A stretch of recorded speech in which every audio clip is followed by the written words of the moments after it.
Bonjour à vous tous, amis que j'aime, partageons ensemble l'évangile de Jésus-Christ selon saint Marc.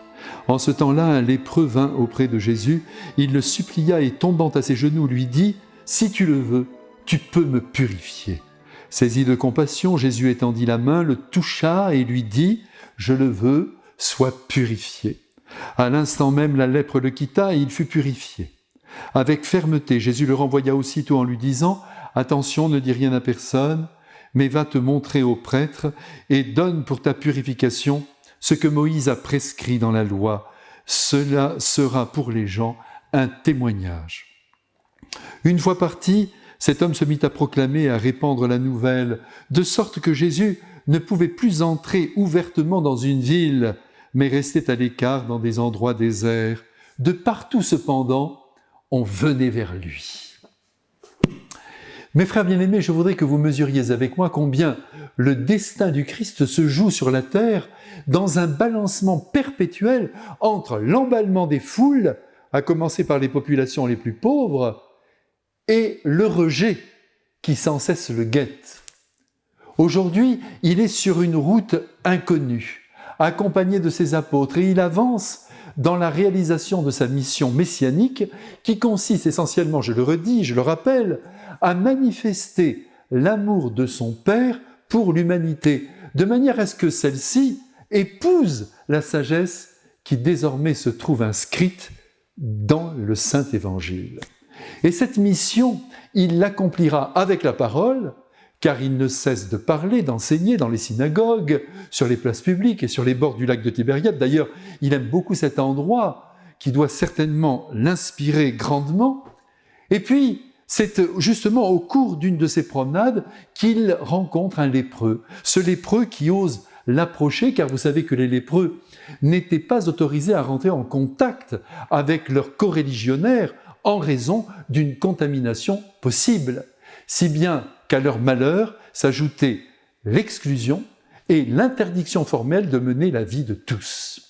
Imaginez la solitude, pire encore, le désarroi dans lequel ces personnes étaient contraintes de vivre. Il ne leur restait qu'à mourir dans leur coin sous la desquamation la plus profonde de leur peau. L'un d'entre eux prit son courage à deux mains et en apercevant Jésus de loin, il décide de s'approcher.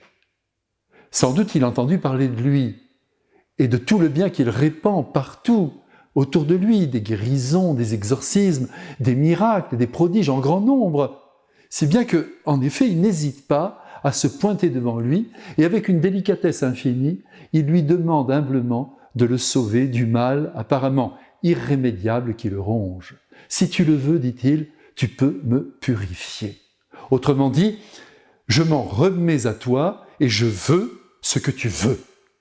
Ici, arrêtons-nous un instant devant cet homme qui nous apprend à assumer notre malheur tout en désirant qu'une action divine vienne l'anéantir. C'est ici que nous est révélée par l'Esprit Saint la manière la plus juste de demander à Dieu son aide. Si tu le veux. Voilà ce que dit le lépreux. Nos prières devraient toujours commencer ainsi, si tu le veux, car si nous obtenons la grâce espérée, nous savons alors qu'elle vient du ciel.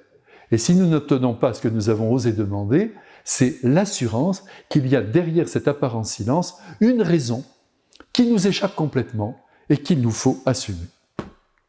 Notre ami le lépreux est aujourd'hui récompensé par le Christ, qui va renouveler sa peau, tant il est touché par la qualité de sa foi, qui s'en remet totalement à son bon vouloir et qui est donc prêt à assumer un refus de la part de Jésus. Étrangement, Jésus lui demande d'aller faire constater sa guérison par les prêtres. Il y a évidemment un risque pour notre Seigneur derrière cette annonce officielle, explicite auprès des autorités religieuses, mais ce risque, il le prend, car il veut avant tout que ce pauvre homme reprenne sa place dans la société, ne soit plus considéré comme un danger public.